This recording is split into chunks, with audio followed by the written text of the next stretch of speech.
the multidisciplinary team.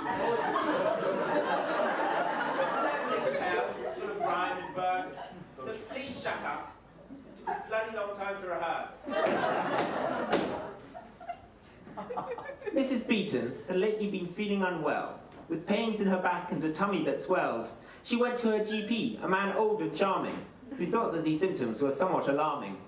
But he had not a clue just what he should do, and so he told Mrs. Beaton that she might have the flu, as do often GPs when they have not a clue. Take antibiotics! The doctor insisted, and see him again if the symptoms persisted. A week or two passed, and the symptoms had spread to her thighs and her arms and her chest and her head. The patient returned to her aging GP, who panicked and sent her straight to A&E!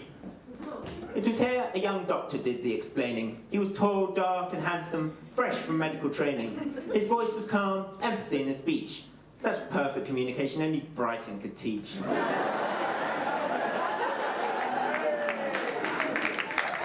The doctors decided our patient had cancer, and so a meeting was called with questions and banter.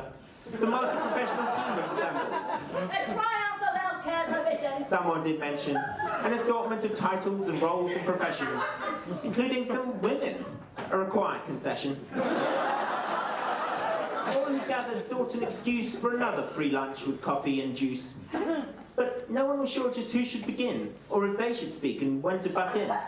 And just what is the point of this meeting as one, and if they all had to stay till it was done.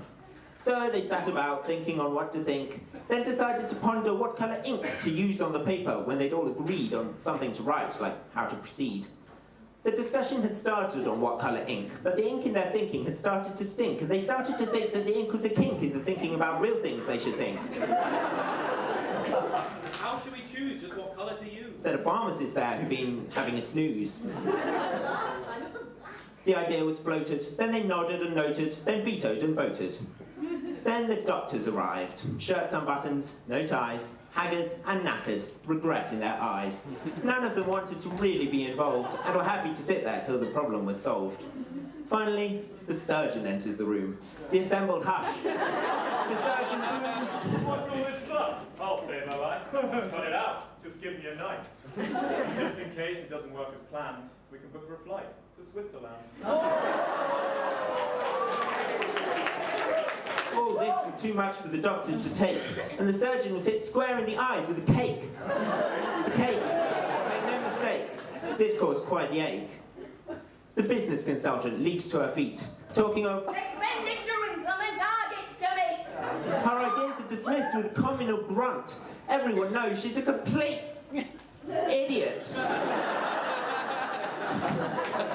Just then, someone pipes up from the back. It's the elective student, all the way from Iraq. She expresses her voice with her arms all a-twirl.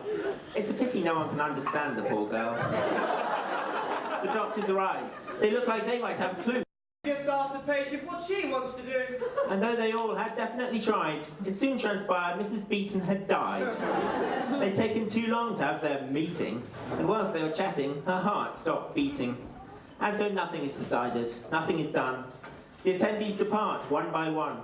The sandwich tray lies bare and empty. Everyone is full after eating aplenty.